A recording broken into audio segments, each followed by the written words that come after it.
This morning we're hanging out with a respected senior counsel, Advocate Muzi Sikhakhane. This is a man who has, as I said to you earlier, quite an inspirational story. Growing up in KwaZulu-Natal, quite poor, to parents who had no formal education, and ending up being a respected legal mind today with an illustrious career as a senior counsel. And we're going to get to know him better this morning, this hour. Advocate, thank you for coming through. Welcome to the show.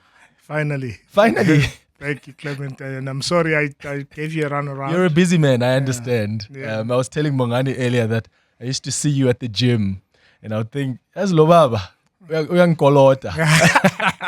he owes me some time. Thank you for coming through. There's so much to discuss with you. You have no idea how much I want to talk to you and about how many things. So I want the listeners to also know, because a lot of them are excited about this chat and they're like, oh, touch on this. There are certain things I won't have time to touch on, but I've agreed with you that you'll come back. You're going to be releasing a book soon. Yes, I will. So I'm going to read it and then I'm going to bring you back so that we can touch on other issues that you touch on in the book. Right. I want us to start off where you grew up in KwaZulu-Natal, because you come from, and I think you've said this before, probably one of the poorest families in that village. How was it growing up there? How do you end up here as this senior counsel with such an illustrious career? I wouldn't have thought you grew up like this. Yeah, many people, it's tragedy. You know, tragedy is as a way of propelling you to places that you look like a tragedy when it happens, but it ends up not as a tragedy. So I think, I grew up in Bulwer. It's a remote area. Most people think I'm a Sowetan because I grew up in both places, but I really came to Soweto late when I was 20. So I grew up in Bulwer, in one of those places where communities share water with donkeys, right?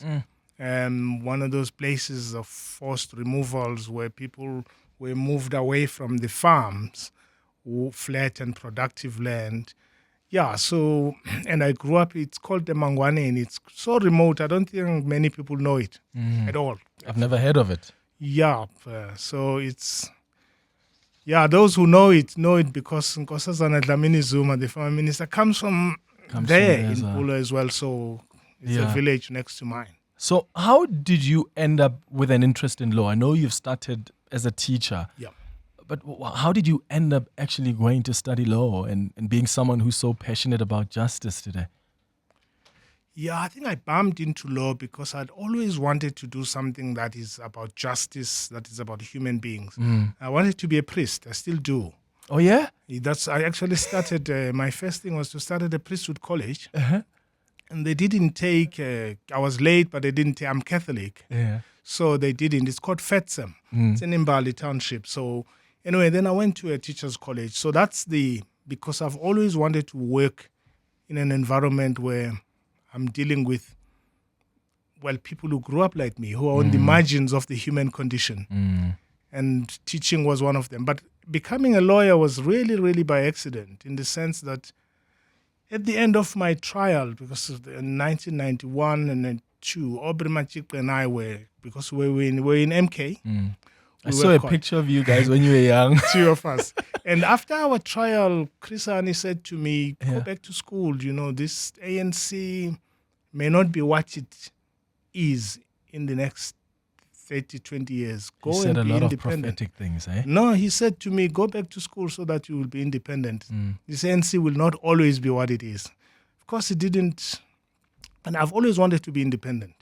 So I ended up going back to Wits, and so many people know me as a student leader in the 80s and then in the 90s. Because when I got to Wits, I became SRC president and then moved on. And then finished my BA and did my LLB. Didn't think I wanted to be a lawyer still. I still had this thing, I want to be a priest. So yeah, it's still there, by the way. And so I went to law after just a short stint as a speech writer. Yeah. And then I went back to law. In fact, I was my very first pupillage in 2002 was across this building in the island group of the Johannesburg Bar. And as soon as I came in, Yeah, the job just swallowed me, and I found that I was doing things that many people don't understand, because law is about people. Yeah. Yeah. One of the things that I've really enjoyed reading about you is just your activism from a young age. I mean, Yeah. I don't think a lot of people actually know that. Are you still a member of the ANC, by the way? No. No. So you were at some point in the ANC underground, I mean, from what, the age of 18 or so. Yeah. There's a story you actually tell of the Inkatha Freedom Party members coming to your home Yeah. and assaulting you. Yeah. Please tell that story for the listeners, because when I read that, some years ago, I thought, oh my God. And it's not often you hear people come tell a story, because we all talk about it in general terms. Yeah. Oh, the violence between the ANC and in the Inkatha Freedom Party, but you were quite a victim of that. Oh, yeah. No, I think when you come from Natal, as it was then, violence is personal. So soon after my teacher's diploma, I tried to teach. One school I think was hired for 2 hours, right? Then I realized I couldn't teach because I'd been an activist as a student. And then started teaching. Those days there was these Bantustan governments, right? I don't want to call it Inkatha Freedom Party because people don't know that Inkatha did not start as Inkatha Freedom Party. It was something else. It was Inkatha Yenkululeko Yesizwe. Became a party post-1994. And anyway, I always say when I tell this story, because I don't want to sound like I'm dissing a political party, that it's people purporting to be in those rural areas. And when I said to you, it's tragedy that brought me here, it's because basically, I think when I was teaching for maybe 10 months in October, I was told I should leave the school by the principal. Because they didn't want me to teach. I was teaching politics. They said, I didn't know why they said so. And then eventually there was some boycott. I came back. And then one day in the school, on the 12th of November, I was told by a school child that there is a crowd of people from her home that are coming to kill me. And I took it seriously at some point when I realized. But when I left the school, I was attacked by people. When I got to Joburg, actually, I had a bullet wound, I had stab wounds. So it was a crowd of about 60 or so people. That's how I left KZN as a 19-year-old. So they could have killed you. A stab wound and a bullet wound. They actually went home and told the family that I had been killed.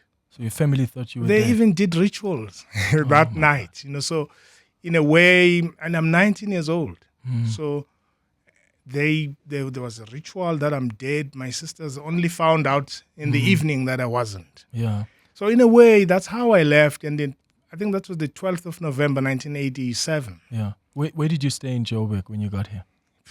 In the streets. For how long? Well, first of all, I went to a place called Kanya College in Jubet Street. That's where I met people like Ace Makashule, Thabo Manyoni. They were hiding there, and I was hiding. I was on my way out of the country. I should have gone, but I was told to stay a bit. We stayed there until we were raided. It's November 1987. And then we were raided by the police because a lot of people were hiding there, a lot of MK, the Tumahole youth group, and many people. When that happened, then I ended up staying in the streets. That's how I know Joburg like the back of my hand. There's no place I didn't sleep in. I think Park Station, bus stops for maybe until February 1988. Sure. Why did you not end up in politics? Was it a deliberate decision, intentional? Were you intentional about that? Was it the circumstances?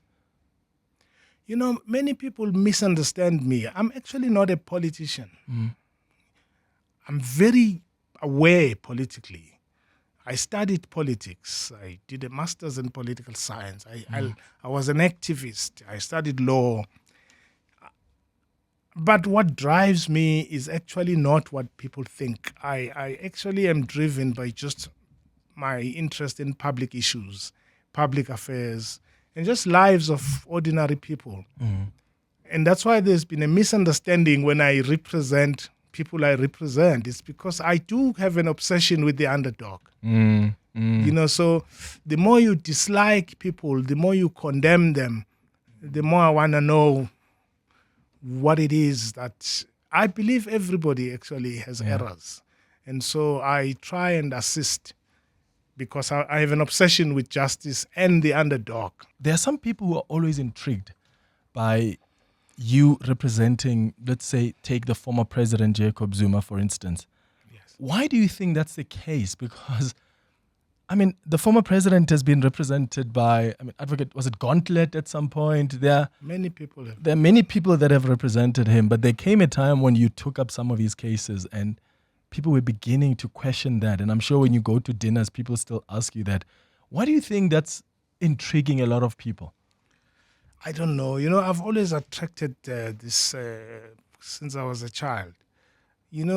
Jacob Zuma was represented by a lot of my colleagues just across this building here, white colleagues. And there was no issue. And they were getting paid a lot of money. I actually represented him when he had no money, when he couldn't pay. And no one had any issue with white lawyers representing him. So there's a race issue in South Africa, but it's a different debate altogether. The only time, by the way, people said his lawyers must not be paid is when he had black lawyers. And so I picked it up when he had no one to represent him because he had no money. And it was a call from two of his lawyers. I had never really represented him. I didn't know him. It's not part of his agenda, not part of his politics. But it's very difficult to refuse to represent someone ethically. Yeah, because there's the cab rank rule, right? What does it say? Does it place on you as lawyers? So it's that ethical rule that as an advocate, you should not turn down a brief if you can take it. Yeah, it's ethical, but I don't think our colleagues mean it. What I went through for representing these people has always indicated to me that we are pretending when we say so. Society as well is pretending. Everyone wants a lawyer when they're in trouble. I don't think there's a lawyer who deals with people who are not in trouble. We are like a mortuary, a morgue. And no one comes to us happy. Yes. And actually, there's no point in being a lawyer and say, I only represent people who are not so much in trouble. It's like a doctor who says, I don't like people who are sick. I just like patients with headaches.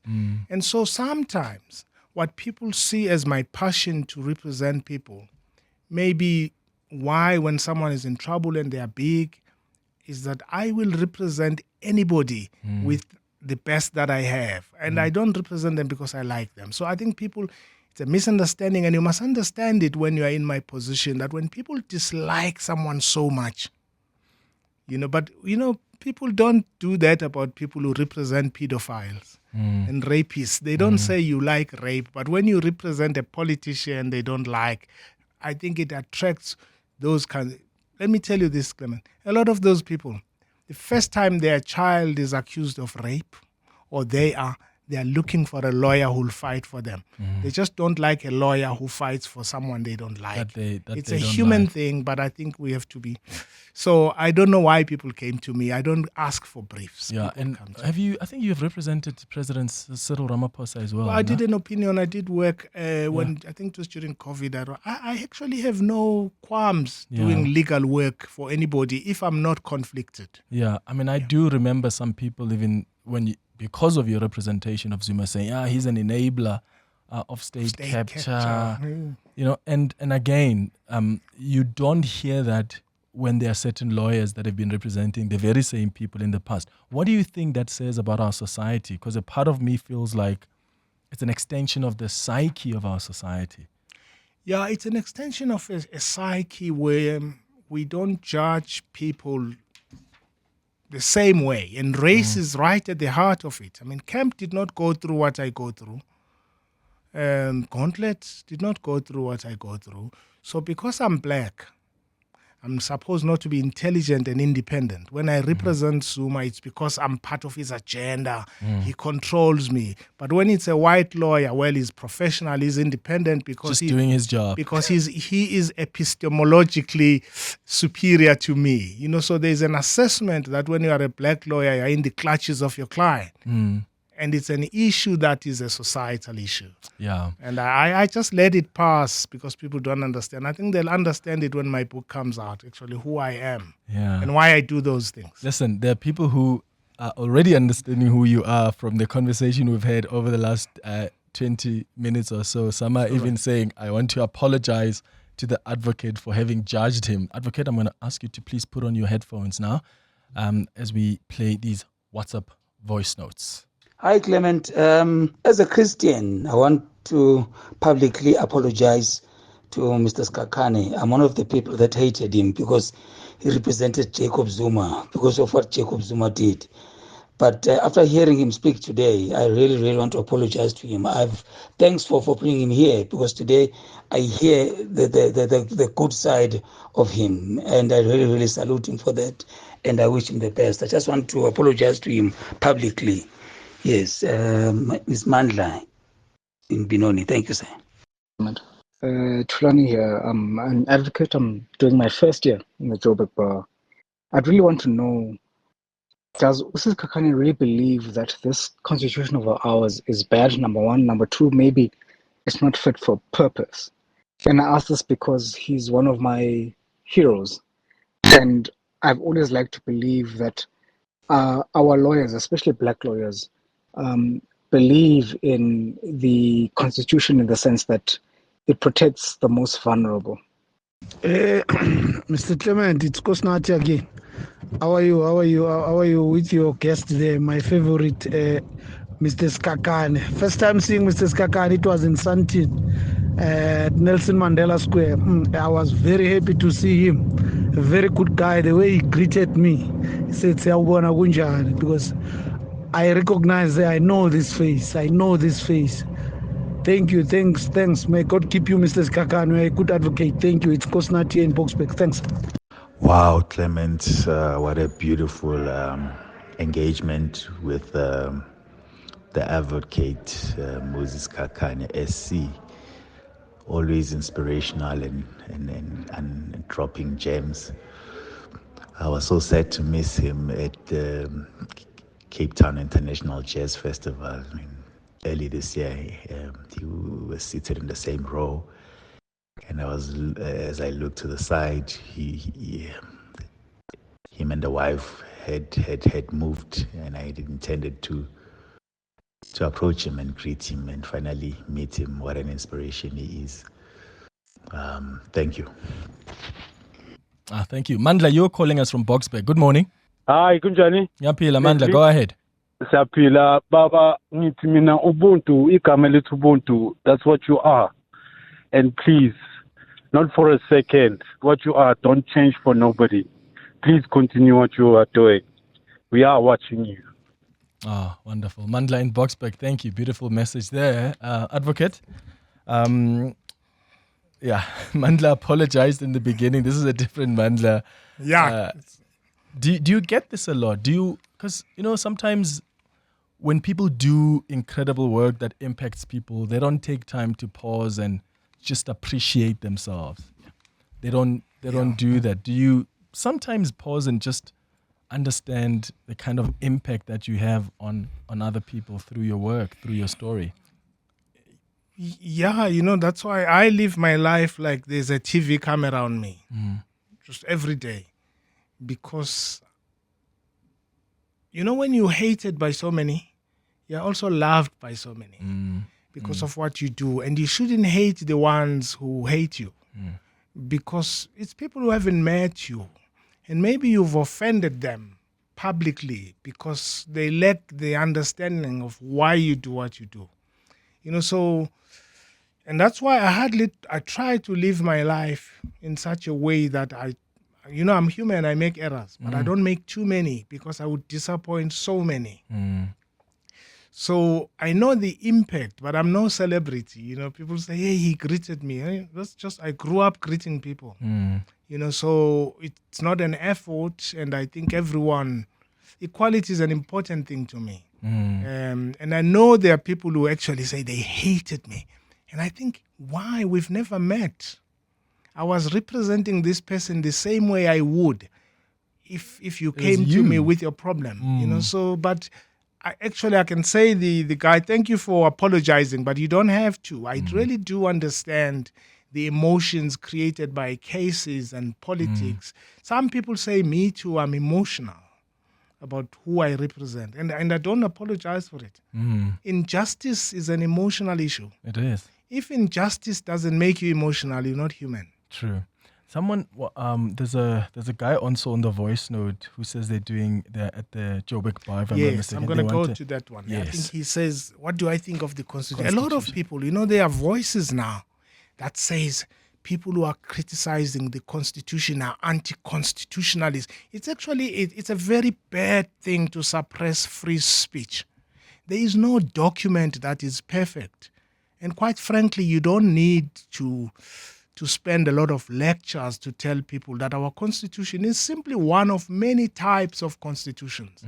It's a liberal constitution, and I'm not saying it's bad. But Clement, walk around, go to the airport today, go anywhere in this building and see who's cleaning a toilet. It's a black person. See who's cleaning the pavement. It's a black person. See who works as a domestic worker. And I'm not saying those are faults of the Constitution. I'm just saying you've got to locate the Constitution within what the mandate of what you're doing as a country, which is to liberate the majority of people who come from slavery, colonialism. And I'm not saying the Constitution is not great. I'm just saying I don't think it's a liberating constitution. There are many constitutions. When you are the most unequal society in the world. But you've got the best constitution in the world. First of all, where does this phrase come from? It's the best constitution in the world. It comes from people to whom this constitution protects what they already have. And they sell us this dummy. And let me tell you this. You must try to look at life, politically and privately, from the perspective of the most vulnerable person. Would a person who has no food tonight agree with you that is the best constitution? They'll say, how is it helping me? And it's 60% of people in a country with the so-called best constitution live in squalor. And so you've got to keep, when I critique it, I'm not saying everything in it is bad. I'm saying you've got to look at this dynamic document and keep changing it until it speaks to the woman you're going to see today when you leave this building cleaning a toilet. Yeah. So, and the Constitution has been amended, I don't know how many times. And if it was a perfect document, it wouldn't have been amended. Do you think that the problem mostly with this Constitution is some of the values and principles that are not working, as you say, for the most vulnerable in society? Or do you think the problem is with the people who are meant to execute and implement the Constitution? Who's Justice Krichla, I interviewed him once, and he said the Constitution is not self-executing, which is why you need politicians, you need other people who can execute the values and principles of the Constitution. Or is the problem on both parts? I think it's a combination of all of those. These people who give you a single explanation for a complex problem usually represent an agenda, either an agenda to maintain the status quo or others to ignore completely the other. I think this Constitution is not just implementation. People ridicule this point when I make it. You can't solve a problem you can't even pronounce in life. This Constitution is even scared to mention apartheid, to mention it in that document. You've got to assess what is it that made us not able to even pronounce in the Constitution a crime against humanity and call it by its name. So what I see is that this is a document produced in order to, what can I say, to appease powerful classes in society. This fear of whiteness and powerful people in society. And I'm not being anti-white. I'm saying you've got in the world to take seriously concerns of people across color lines. And if you want to ask me who would I take more seriously, it's those who've been on the margins of the human condition more. And anyone who's human must also strive to make sure, see life through the perspective, the lens of the person who's the most vulnerable than from your perspective, because your perspective is that you want to maintain what you have. That's true. And that's one thing I'm taking away today. I think that's so profound. What do you think then is going to change the lives of the most vulnerable. There are people that have made a suggestion that actually what this country needed was maybe a revolution of sorts. There are people who say, let's go review the Constitution. What do you think would be the solution for the most vulnerable who, even in this new democracy, their lives have not changed that much? And it won't change. It won't change for the next 100 years unless we do something, unless we genuinely, and I could sit at home and do nothing. I'm some kind of middle-class person with a house. I'm fine. But that's not how life should be run. It should be run from the perspective of the person who has nothing. And I think what needs to happen, we need to go back to 1992, 93, and have a situation where we sit and look at how do we deal with the lives of people who for centuries have gone through poverty, still live in poverty, and they'll never get out because those who control the economy want things to remain. And we give them crumbs, and we give a few people opportunities to come up to silence them. One of the problems in South Africa is that the middle class, the educated, who I think are the worst victims of coloniality because they want to be part of a few that oppresses our people culturally. And so we need to develop a situation where we revise this constitution. We review our own honesty about this political settlement, which I think was just a lullaby to keep things as they are. There are things that have been done, but I think the majority of people remain where they were when I grew up with them. Is the GNU going to take us a step further in that journey? The GNU is probably the most disgraceful thing that we've ever done to our people. We are recycling what we did to them in 1994. Well, I mean, just now I watched how Helen Zille describes it, that it was put to fool people so that they could not see that this is a coalition. For how long, Clement, really are we going to have deals about lives of ordinary people who remain domestic workers, who live in the township in squalor? And I think if we grew a little conscience and lack of selfishness about what's happening to 70% of our people. And I'm not saying I know how, but I just think we need a little honesty at the political level, even socially, just to look around and see. Black people have gone through a lot. We need to cut them some slack. They've gone through a lot since the 15th century. Yeah. What do you think of the president, Cyril Ramaphosa? Yeah. That's a question. I try to look at individuals, but usually I look at systems they represent. Maybe let me give you what I think all of the presidents of South Africa represent, and I'll come to him. Just briefly. I think Mandela represented a buffer between downtrodden people and the system. I'm not saying he was a sellout. I said most people, I was arrested for having a T-shirt with Mandela, but most people who love him are those who hated us for loving him. Tells you what he is. So they saw him as a buffer. So Mandela was a lost opportunity for me. I think he is the man who would have taken us out of this because he enjoyed much respect from across both the board. sides. And he could have radically moved even the most conservative, selfish, condescending white person to buy into this. And he didn't because I think he was obsessed with sainthood. And after that, I think we're the man who I think Thabo Mbeki himself, a modern man, but I think he probably did great things, but was, I think, an ally of Western modernity too much. And I think after that, Kgalema, was a moment, so I can't. Yeah. Jacob Zuma, also a missed opportunity, but he comes in when people already, there are narratives against him, right? And I think he too needs to do introspection about his president. I'm very critical of the Nkandla situation and how and I've told him and many things and how people who were brought in who I think are around him, whose agendas were not great.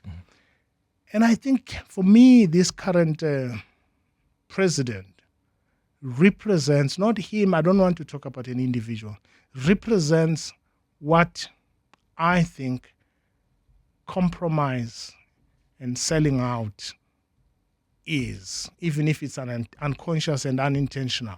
How to compromise just to make money.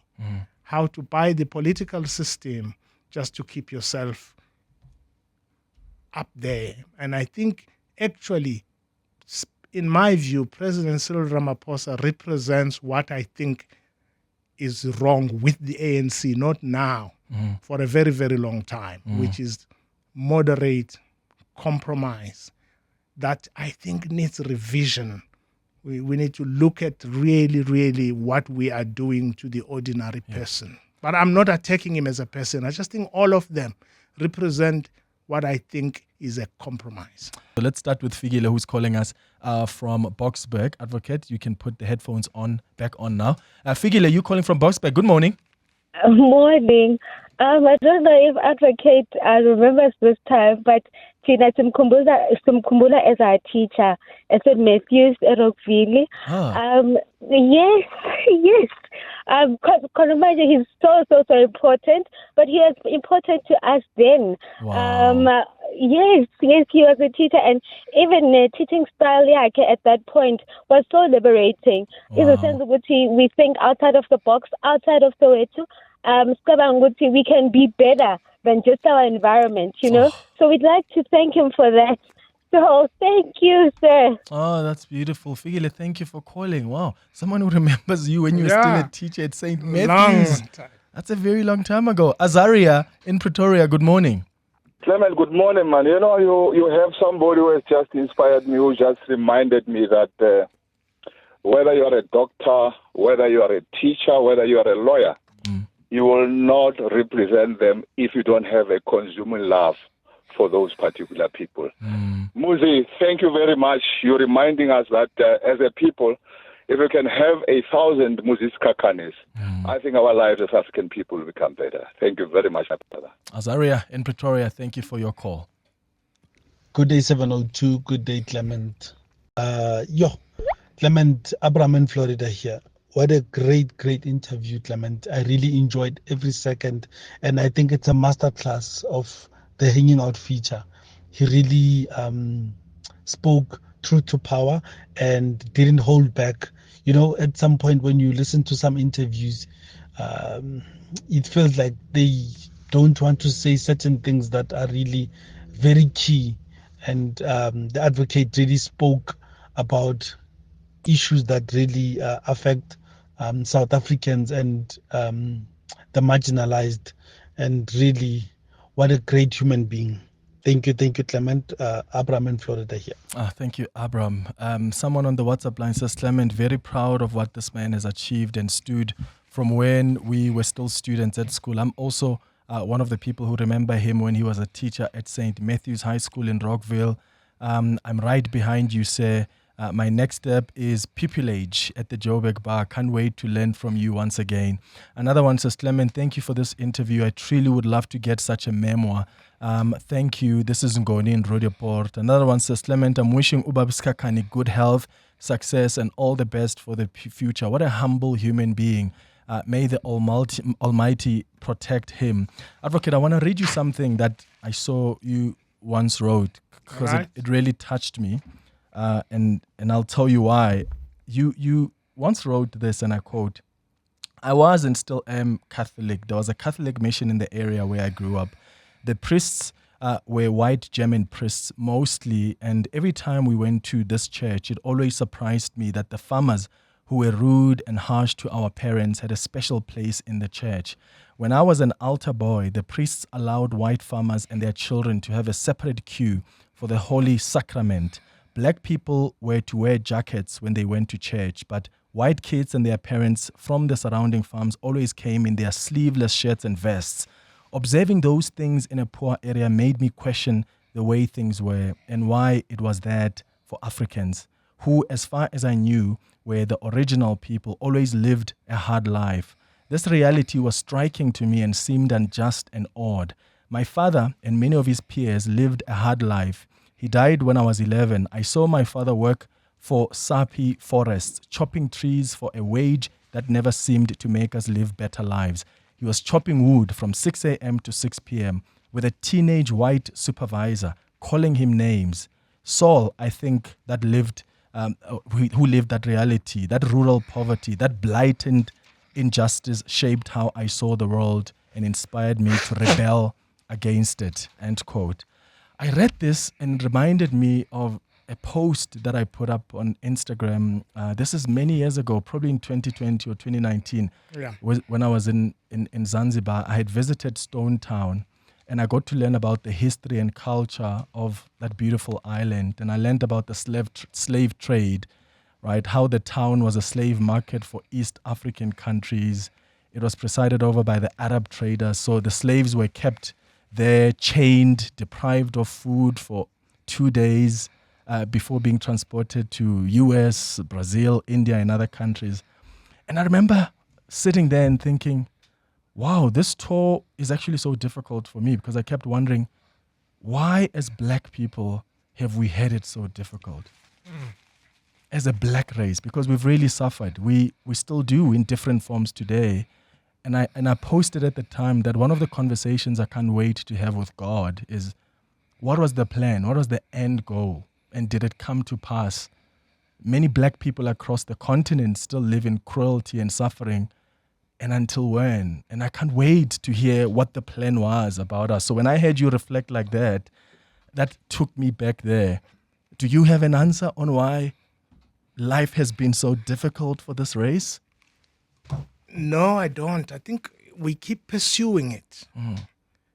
I think the answer lies in how we see faith, right? I think I wanted to be a priest because you have to find out how is it that you have a race that for centuries goes through hardship. And even now, a lot of your listeners here will tell you and me, guys, move on. Move on.